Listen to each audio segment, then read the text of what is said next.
revelarse, tiene que ser guardada en un cofre. En un cofre. Miren, hay un tema que yo quiero secundar o apoyar, porque es algo que me ha interesado por mucho tiempo y como hoy fue un tema que puso el diputado Víctor Fadul del PLD y lo hizo público y de hecho está en la portada, creo, del periódico El Nacional de la Tarde. Yo quiero, tú sabes, darle sonido aquí en el espacio para apoyarlo, porque me parece muy importante. Y es una solicitud que le hace al presidente Abinader de que en este censo, en el censo que viene, en el censo poblacional, se incluya a las personas con discapacidad. Eh, Obviamente es un tema que me interesa a título personal, pero es un tema de interés nacional. Y ¿Por eso, y qué? se excluyen, perdona que te interrumpa, se excluyen esas personas. Yo tampoco sabía. Yo no, porque los discapacitados son personas que están Pero viviendo. no, sí, pero el tema es que se incluyan de forma específica. Ah, Esa es la bueno, en un petición. Ok. capítulo, o en una, Para que se pueda tener estadística, porque ah, no se bueno, ok. tiene. Por ejemplo, en el caso del tema que yo manejo por mi hija, ¿verdad? En los grupos en los que yo estoy, que son relativos al autismo, que es un tipo de discapacidad intelectual, la de más rápido crecimiento en el mundo ahora mismo. Las estadísticas que tenemos son aproximaciones que uno hace a partir de datos viejos, muy viejos, en hogar y de lo que está pasando en el mundo, pero uno está a la cieguita, porque realmente no hay estadística, no existe en el país. Lo mismo pasa con parálisis cerebral, lo mismo pasa con un síndrome de Down. A partir de data aproximada que recaban algunas ONGs que trabajan con el tema. No hay estadística real. Entonces, ¿cómo tú puedes elaborar políticas públicas sin partir de información? Es muy difícil.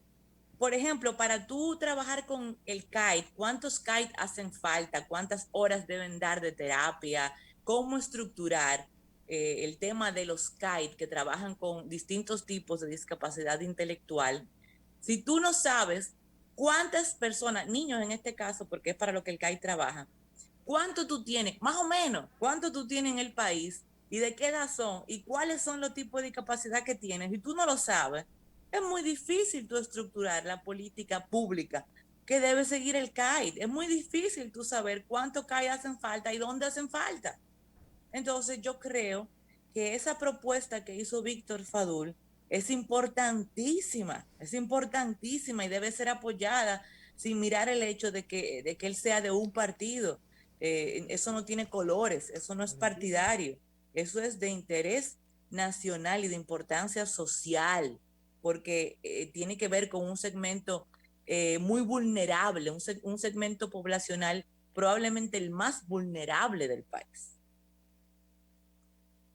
Bueno, eh, yo creo que Leila tiene razón. Yo creo que hay que endosar esa propuesta del diputado del PLD, Completamente. porque eso incluso es una información muy importante para los programas de salud en la República Dominicana y los programas de Claro, educación incluso. De manera pues que claro. yo creo que eso es fundamental. Puede haber un capítulo, puede haber una sesión en el censo que indique que tenemos tanto. Siempre serán aproximadas, Leila, porque es imposible tener una cifra Sí, exacta de cada una de unas personas que pero adolezca aquí de... no hay nada, Por prácticamente no eso hay nada. mismo, pero eso es un buen comienzo y eso es muy importante porque puede ser, eso puede servir de indicación o de guía para el tratamiento de programas Claro, y relacionados con la salud pública. es una gran oportunidad. Yo creo que el censo hacía falta hacía mucho tiempo. Siempre se repite que somos 11 millones, que somos qué sé yo cuántos millones. Creo que es una buena oportunidad para actualizar lo que tiene que ver con estadísticas. Una particularidad es que ahora los métodos de recopilación de información están mucho más avanzados. Tenemos la ONE, que es la Oficina Nacional de Estadísticas, quien estarán al frente precisamente de este censo. Y yo creo que sí, yo creo que es importante la parte que señala Leila, porque una forma más efectiva y más eficiente para hacer políticas para este sector de la población es precisamente, primero que todo, saber de que están ahí, de cuántos son, de cuáles son sus situaciones y ponerles nombre para poder entonces desarrollar iniciativas que vayan en su beneficio. Tú hablaste al principio, fuera Sí, del aire, sí. sobre las actividades que ha tenido el presidente de la República En el día de Santiago. hoy en Santiago. Que según mediciones, el presidente o los santiagueros estaban un poco incómodos, no se sentían del todo satisfechos con la gestión del presidente Abinader. ¿Y de dónde sale esa información de que no estaban contentos con el presidente? Bueno, vi una entrevista del presidente Hipólito Mejía que decía precisamente que en sus mediciones el gobierno tenía muy buena aceptación, pero que donde estaba un poquito más flojo era precisamente en Santiago. Y aparentemente el presidente tiene esa información también, porque hoy estuvo en Santiago inaugurando varias actividades, varias obras de ¿Inaugurando o anunciando? Anunciando, incluso dio el primer Picasso para el teleférico de Santiago. A mí me extrañó mucho porque tengo entendido que ese teleférico no se está contemplando en el presupuesto para el año que viene. Eso es lo que yo tengo entendido, no sé si la información... Bueno, todavía el presupuesto no ha sido aprobado, eso puede ser cambiado. No, eso falta un mes, creo. Sí, claro, pero según la Constitución de la República, el presidente tiene que enviar al Congreso en octubre a más tardar el presupuesto, porque para evitar lo que ocurría en el pasado, que lo enviaban en diciembre y entraba enero, febrero y marzo, todavía había discusión sobre el presupuesto, y la ley, la Constitución establecía, la ley de presupuesto establecía que si no se aprobaba el presupuesto, primaba o se aplicaba el presupuesto del año anterior. Y eso es un problema. Ahora, a mí me extrañó mucho lo del teleférico porque se supone que es una obra de esa magnitud. Va a tener 6 kilómetros, según leí en la reseña periodística del anuncio oficial. Eso significa que va a ser una obra de mucho dinero. Va a ser una obra comparable con cualquier otra obra gigantesca, con una presa, e incluso, quién sabe si hasta con una obra similar a Punta Catalina. Pero yo tengo entendido que una obra se dé un primer Picasso después que una obra se aprueba, que se licita, que se tienen los presupuestos. Y aunque se diga que la obra va a ser construida bajo administración, es decir, bajo la supervisión y construcción del gobierno dominicano con cualquiera de las instituciones del Estado, debe ser obra pública, supongo. Obras Públicas no tiene experticia en eso, no tiene experiencia en construcción de teleféricos, el ministro, por más buen ingeniero que sea, y va a tener que subcontratar a compañías, y eso amerita también una licitación y amerita tener una idea, aunque sea somera, de cuánto va a costar una obra de esa naturaleza. El presidente agotó una ardua... Yo creo que se está festinando, perdona que te interrumpa, yo creo que se están festinando muchos asuntos que no pueden ser objeto de festinación, porque son cosas muy importantes. Bueno, que le decía a Leila, a don Miguel y a la audiencia que el presidente agotó una agenda en Santiago y que con una inversión de 2.700 millones de pesos también se comenzaron los trabajos de ampliación de 3 importantes vías en la provincia, además de precisamente dar el primer Picasso para el teleférico de Santo Domingo. Mira lo que averigüé ahora de lo del teleférico. Del teleférico estaba buscando en lo que de Miguel Santiago, hablaba. perdón, Santiago. Sí, dice que para la obra, lo estaba buscando en lo que Miguel hablaba, dice, para la obra se usarán los fondos que ya no serán invertidos en el teleférico de los Alcarrizos, debido a que este ya no llegará hasta el kilómetro 9 de la autopista Duarte. Pero ¿y cómo que ese dinero que estaba previsto para ese otro teleférico, que ya no se hará. Pero yo supongo, ustedes me perdonarán, pero yo tengo la creencia, aparentemente falsa, o no es así, de que cuando se construye o se inicia una obra de ese tipo, como es el metro y como es el teleférico, se hacen por etapas, porque incluso en los países más ricos lo hacen así, porque no hay dinero suficiente. Un gobierno no puede agotar todos los recursos de un presupuesto, todos los recursos disponibles en una sola obra, por más importante que sea, porque las necesidades de un país son muy variadas y son muy diversas. Entonces, se supone que hay un plan maestro aprobado con relación al teleférico de Santo Domingo, porque si había una segunda etapa era porque la primera cumplió su cometido, pero se necesita la ampliación, como ha pasado con las líneas del metro, que se han construido 2 líneas, una se amplió, y se está hablando de una tercera línea para que el metro realmente cumpla los propósitos para el cual fue concebido, ¿no? Y después de haber gastado todo ese dinero, no tiene sentido que se quede así el metro, porque entonces se construyó una obra multimillonaria para favorecer a los residentes de ciertos sectores de la ciudad exclusivamente y no para los otros. Entonces, se supone que el teleférico, la primera fase del teleférico de Santo Domingo es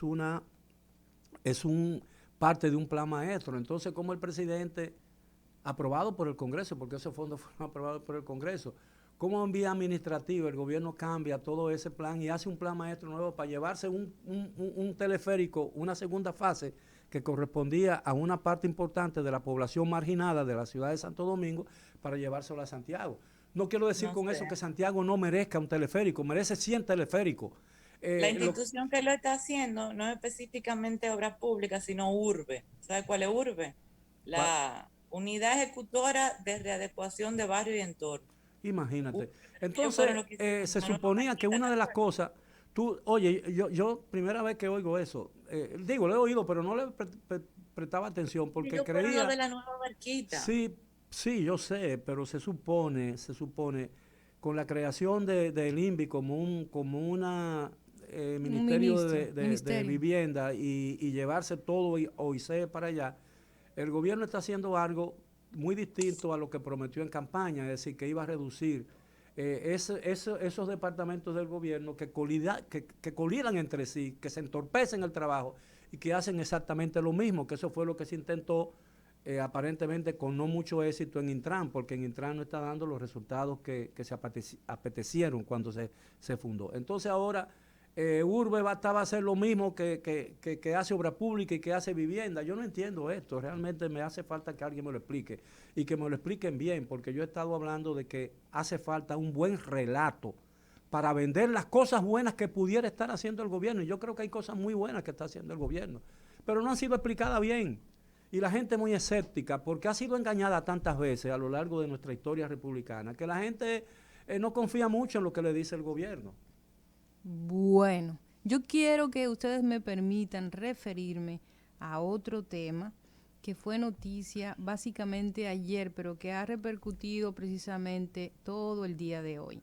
Y son las medidas anunciadas por el ministro de Interior y Policía, Jesús Vázquez, respecto del endurecimiento de las medidas migratorias. Yo estoy feliz, por cierto, adelanto, estoy feliz. Bueno, yo aplaudo. Yo realmente creo que, como siempre digo, la intención es buena, pero vamos a hacer un ejercicio de análisis superficial. Se le da un plazo de 3 meses a los empresarios para que regularicen a todos los extranjeros. Ustedes saben que en República Dominicana tanto el sector de la construcción como el sector agrícola tienen una fuerte dependencia de mano de obra extranjera, por barata y por extranjera. Especialmente en la arrocera.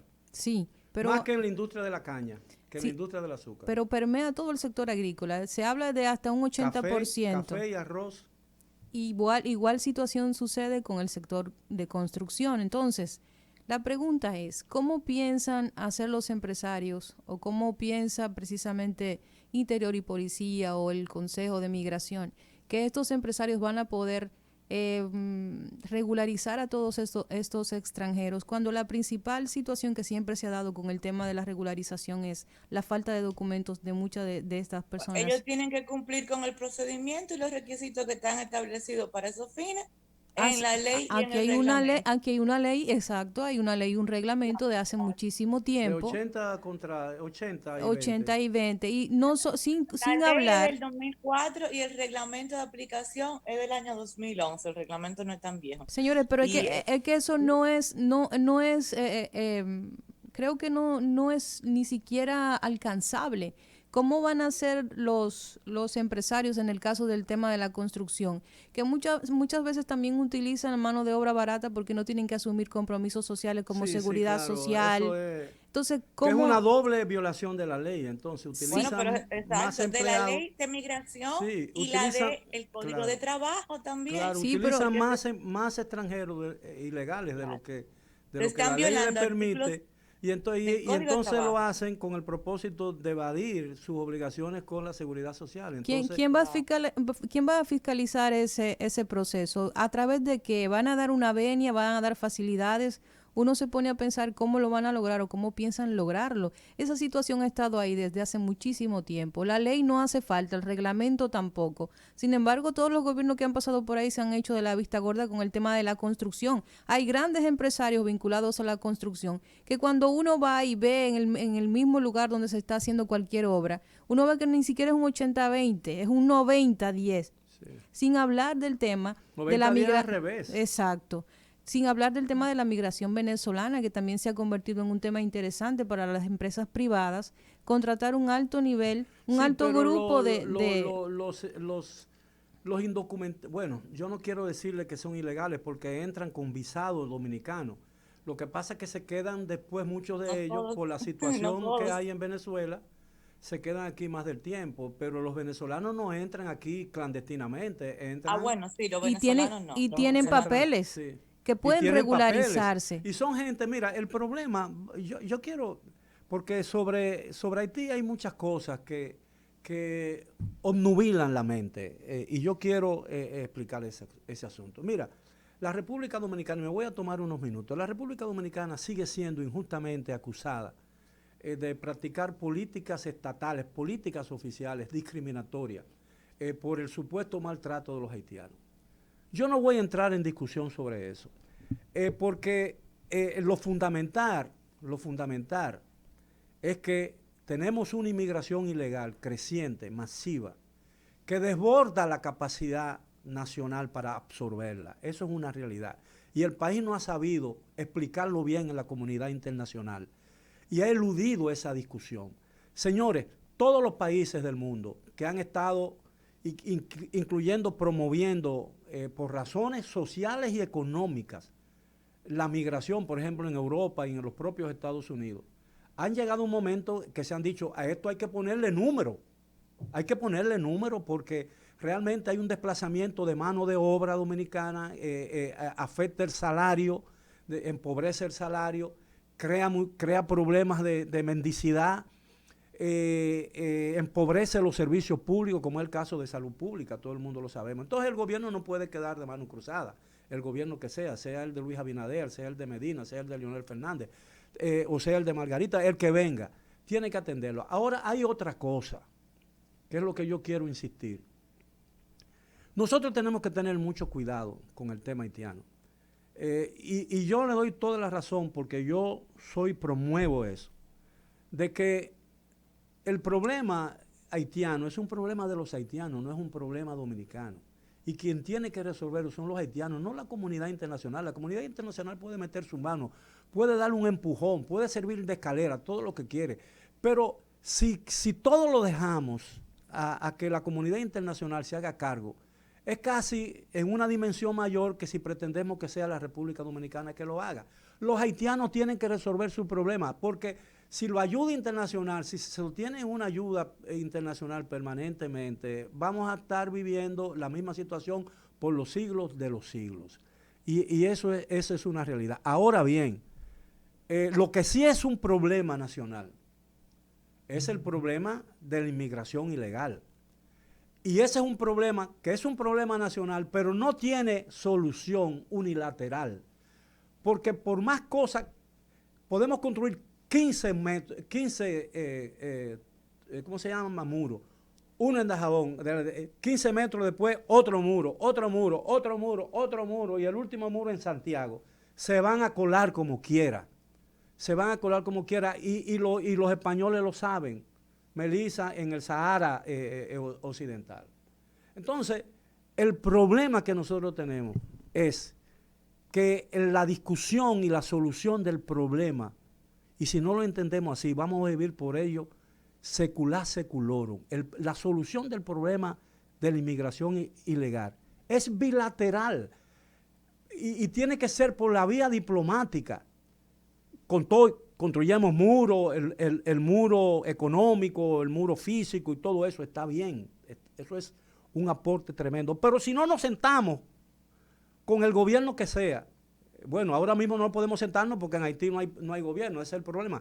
Pero cuando esa situación se normalice, si no nos sentamos a la mesa con los haitianos a discutir el problema de la inmigración ilegal, la vamos a seguir sufriendo por nuestro resto del día y se van a apoderar de nosotros, porque va a llegar un momento en que la inmigración va a ser tan grande que va a haber más haitianos viviendo en la República Dominicana que dominicanos. Pero no lo podemos resolver solos. No lo podemos resolver solos porque es imposible, porque es un problema fronterizo que compete y concierne a dos naciones diferentes. Hablamos idiomas diferentes, tenemos religiones diferentes, historias diferentes, tenemos un historial de agravio mutuo entre los dos países y esos agravios siguen gravitando onerosamente en la conciencia de los haitianos y en la conciencia de los dominicanos.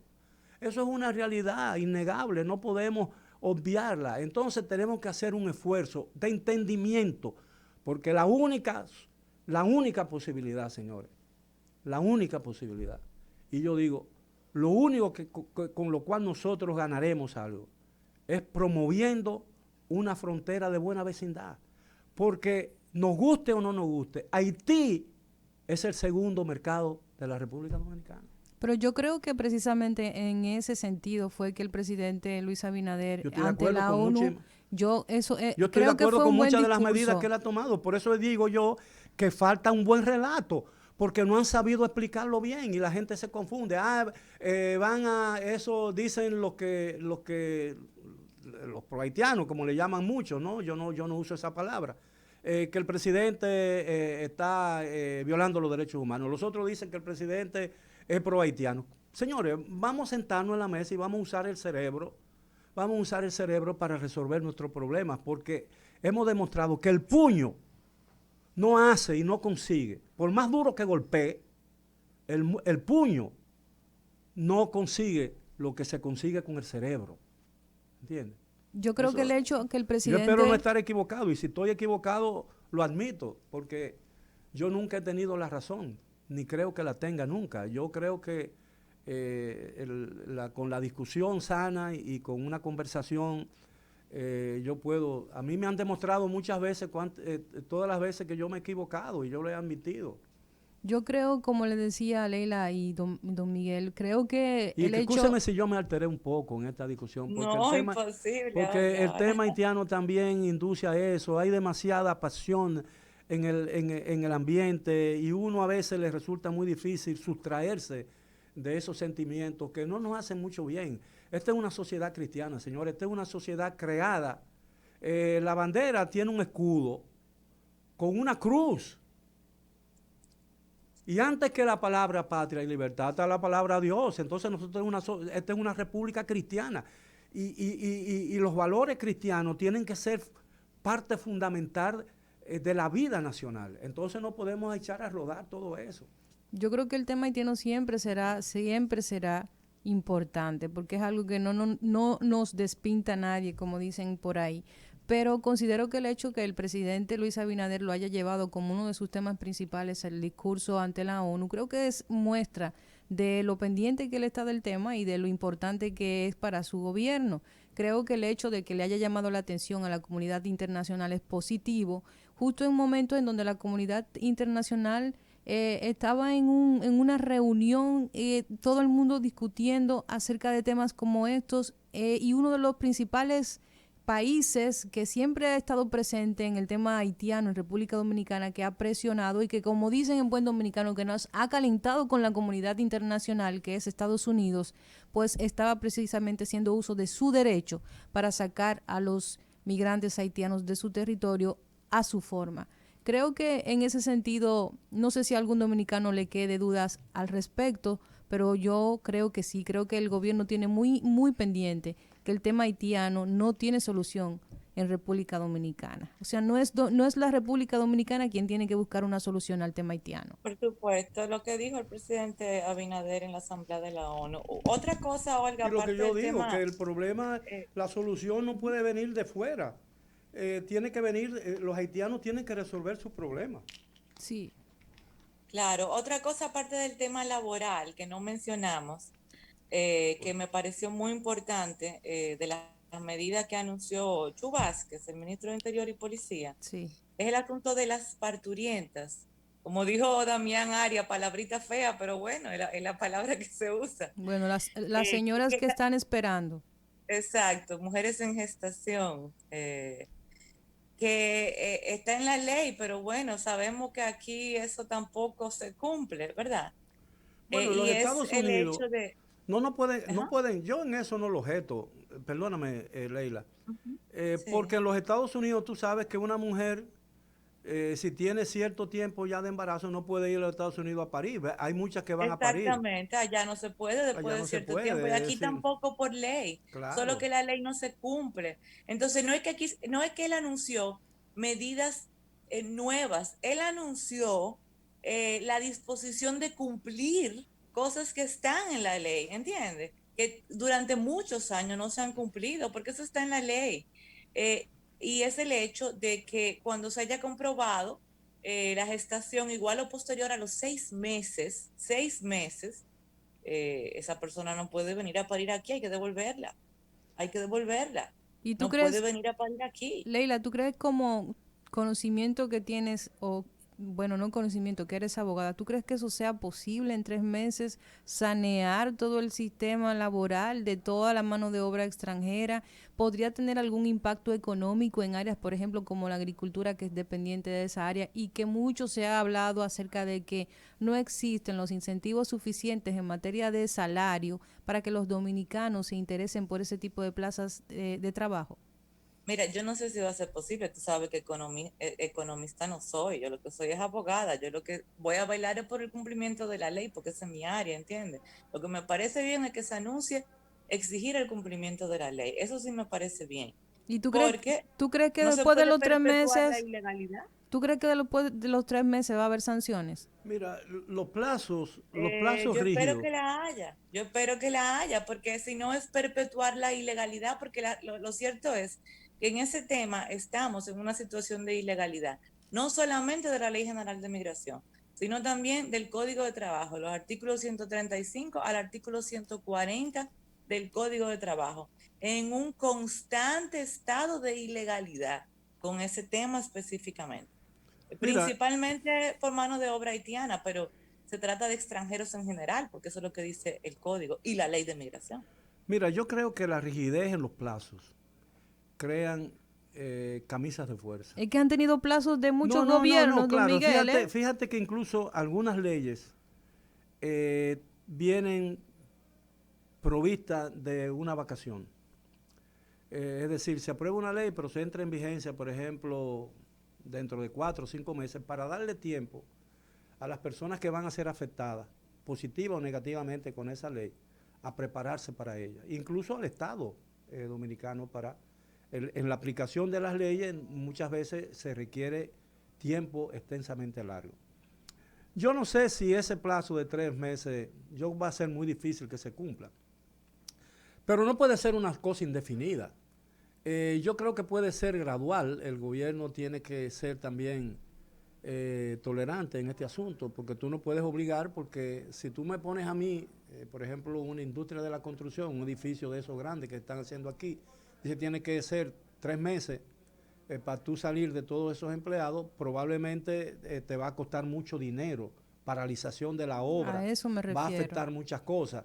Y así tú lo extiendes a otras actividades económicas, es verdad. Pero como dice Leila y como dice otra gente, y yo me endoso eso no puede ser, no puede tener, esa indefinición no puede ser indefinida, ¿no?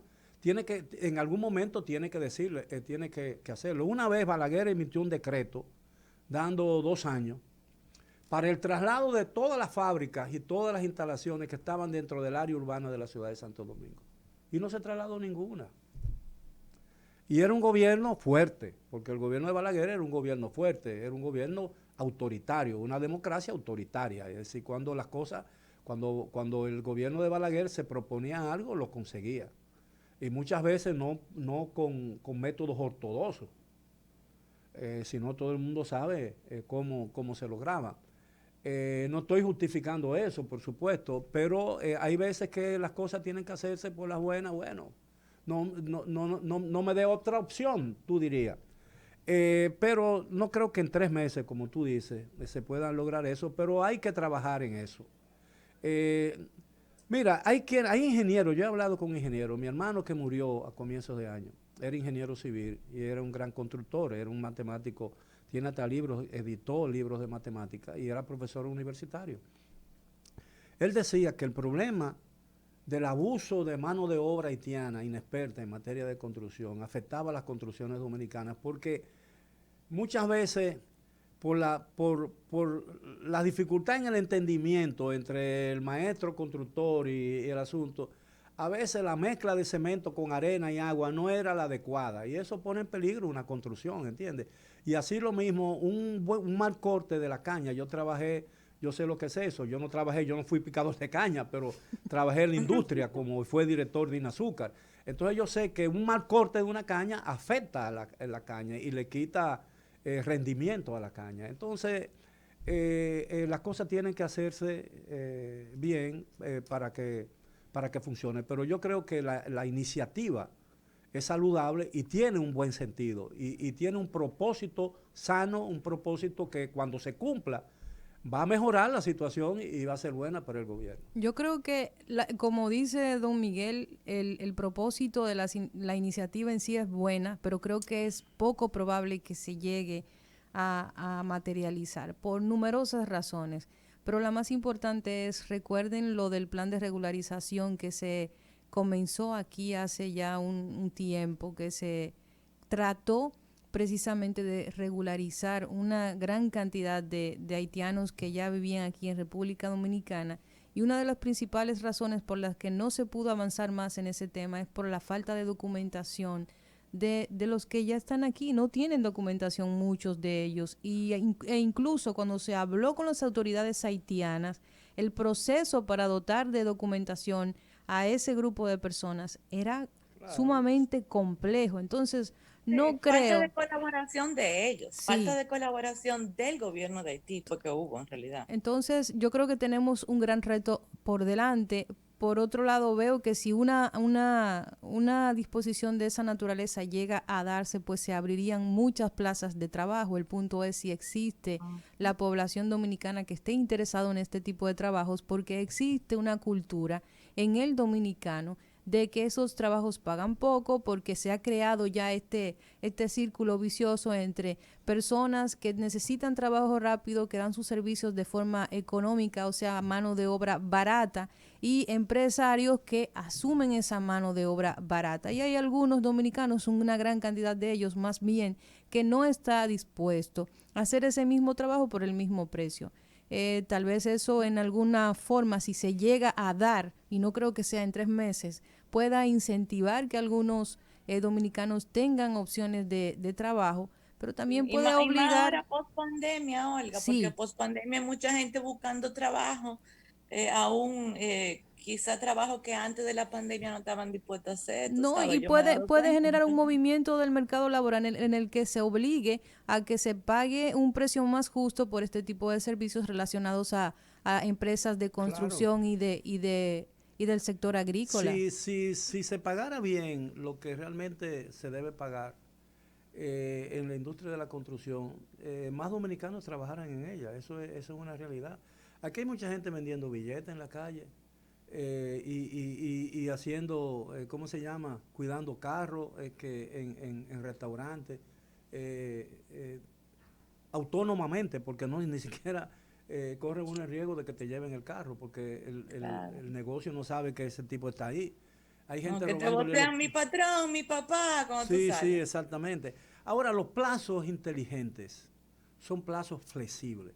Yo quiero que usted me arregle ese jardín, porque yo tengo, mi nieta se casa dentro de una semana y yo necesito tener ese jardín. Bueno, señor, yo voy a hacer todo lo posible, pero usted quiere flores, pero las orquídeas no crecen del lunes a martes, ¿entiende?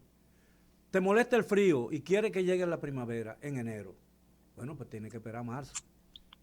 ¿Entiendes? Entonces, todo tiene su tiempo y el tiempo no se puede violar. Yo siempre le he dicho, yo creo que yo he dicho eso varias veces en un programa, porque yo lo uso mucho como una muestra de la flexibilidad. Cuando el Papa ordenó a Miguel Ángel a hacer los frescos de la Capilla Sixtina. Todos los días iba a joder a molestar a Miguel Ángel. Maestro, ¿cuándo lo termina? Se paraba debajo ahí de la escalera donde pintaba. Él dice, cuando lo termine. ¿Y cuándo lo termine? Cuando lo termine. ¿Entiende? Entonces los plazos son cuando se den los plazos, ¿usted entiende? Porque si usted siembra una mata de plátano, usted sabe que tiene que esperar un año para cortar ese racimo, el primer racimo. Sí, pero si tú no le das a esta gente un plazo, no lo van a hacer nunca. Bueno, exactamente, eso, por eso que yo te digo que hay una flexibilidad, pero lo importante es que se adquiera conciencia de la importancia de que los objetivos que se persiguen con eso se cumplan. Si hay conciencia, si creamos conciencia de eso, lo vamos a lograr incluso antes de los 3 meses o en los 3 meses o en 4 o 5 meses. Si no adquirimos conciencia de la importancia de esas medidas, no lo vamos a poder lograr ni siquiera en 20 años. Como dijo Olga hace mucho, al principio de la discusión, que en eso estamos desde hace mediados del siglo pasado. Y todavía estamos lidiando con el mismo problema, ¿entiendes, Leila? Es un problema de conciencia aquí. Sí, es así, es correcto. Miren, el tema de las escuelas sigue todavía algunas cosas nuevas, un par de profesores de escuelas que han dado positivo y ha sido anunciado, algunos brotes en algunas escuelas. Sin embargo, me preocupa que el ministro haya dicho que haya que esperar un permiso de salud pública para suspender clases en un curso, en un aula. Porque si yo soy directora de una escuela o colegio, porque él se refiere a los colegios con ese tema también, y yo veo que tengo un brote, de verdad, o sea, si ya yo sé que tengo COVID y ahí hay pruebas de COVID, yo voy a esperar de que un permiso de salud pública, yo tengo que cuidar a la población estudiantil, los padres y también a los profesores y al personal administrativo. Yo no puedo esperar la burocracia de un permiso. Esa parte a mí no me hizo sentido. No sé, Olga, ¿qué tú opinas de eso? ¿Qué tú piensas que va a hacer un papá cuando sepa que tiene un hijo infectado de COVID? ¿Lo va a mandar a la escuela?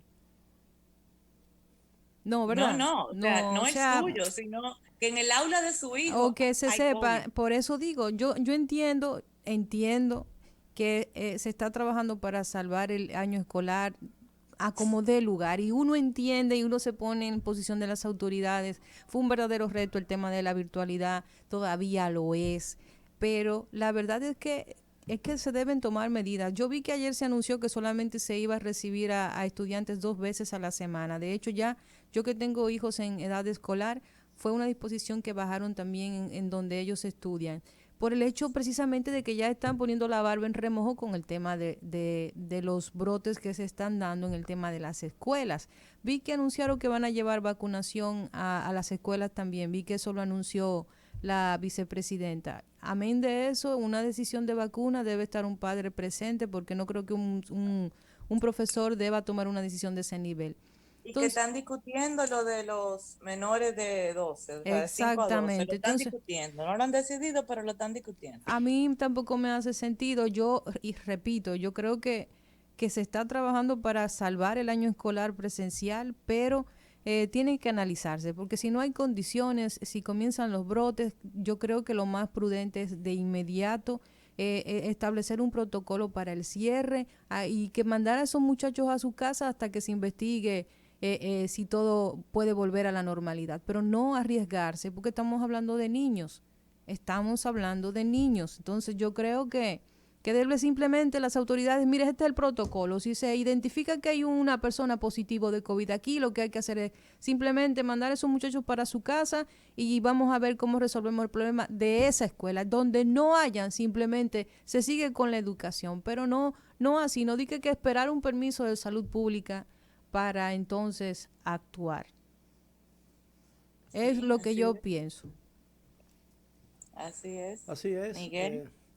Todo es que debemos confiar en la razón y que la razón guíe todas nuestras acciones, ¿no? En el gobierno, como en la radio, en la televisión, en la actividad privada, en lo que sea, porque eso es lo que nos va a permitir convivir tranquilamente a nosotros, con extranjeros o sin extranjeros.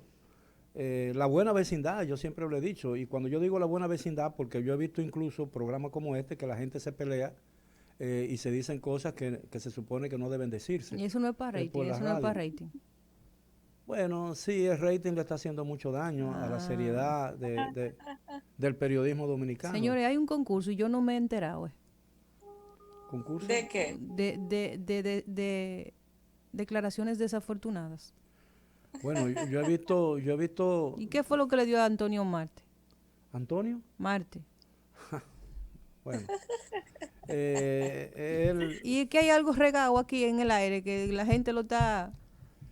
el problema es que él no, él tiene a veces, quiere decir cosas buenas, pero no sabe cómo decirlas. Es que Eh, donde Dios no puso. bueno, Dios le puso muchas cosas porque ha llegado lejos. Ha llegado lejos donde muchos cerebros Sí, pero eso aquí en República Dominicana no cuenta. no llegan. Tiene un gran sentido de oportunidad, que es una de las grandes virtudes del éxito, o una de las grandes causas del éxito. Sabe estar a tiempo en el lugar apropiado. Bueno, yo le daría otra lectura a eso, pero yo no me atrevo a decirlo aquí, ni siquiera yo me atrevo a decirlo aquí. Bueno, Dale, juégatela, vamos. ¿Quién No, dijo lo que miedo? pasa es que nuestro país es un país tan particular. Aquí es no, pero tan lo difícil, que ¿eh? dijo, cuando uno ve eso en labios de un senador de la República, señor, es muy lastimoso. Es decir, porque incluso uno tiene que tener, qué sé yo, uno tiene que tener cuidado con lo que Tacto. dice. Tacto, es decir, cuidado con lo que uno dice. Yo estoy seguro que hay cerebros de gente, por ejemplo. Los cerebros de la gente que no piensa cuestan mucho porque están todavía en su caja. Sí, ¿entiendes? Tú no compras, por ejemplo, el cerebro de Leonel Fernández o de Danilo Medina o el de Luis Abinader o el de Balaguer, especialmente ese último. No lo puede pagar muy caro porque se ha sido usado tanto que a lo mejor ya está. eh, pero en materia de cerebro, las cosas son diferentes a las cosas materiales como la ropa que uno usa. Cuando tú usas mucho un vestido, llega un momento en que tienes que regalarlo o guardarlo. Cuando tú no usas el cerebro, tú no sabes qué hacer, es porque no sabes qué hacer con él. Y esa sí es una pieza de lujo. En su plático todavía. Sí, claro. A mí hay gente que siempre me ataca por el tema que yo digo que soy apartidista y que no creo en el sistema de partido y me tildan de izquierdista o izquierdosa porque la izquierda realmente no existe, no en No, este tú no eres tiempo. izquierdita, tú lo que eres zurda. Soy zurda, sí.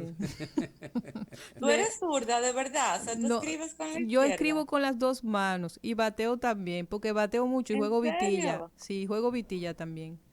Pero es que es difícil, no es que uno sea un antisistema, ni que uno sea un iluso, ni que uno sea un ingenuo, es que no puede ser, porque que esa gente no me representa a mí. No es posible que una persona tenga tan poco conocimiento de la realidad, de los procesos sociales, de cómo funciona el mundo, de cómo funciona el Estado, de cómo funciona incluso el mismo órgano al que él pertenece. Ese tipo de gente no me representa, como no me representan muchísimos más que están al lado de él. Entonces uno tiene que verse en la necesidad de tener que estar escuchando esta clase de tonterías de nuestras autoridades, de las personas que la gente va y vota por esa persona. Y eso es lo que yo critico del dominicano. ¿Cómo es posible que personas que tengan un concepto tan limitado de la realidad y un concepto tan limitado del conocimiento lleguen a puestos Bueno, tan importantes tú como sabes que ese es ese? el precio que nosotros, el alto precio que nosotros, los dominicanos, hemos estado pagando por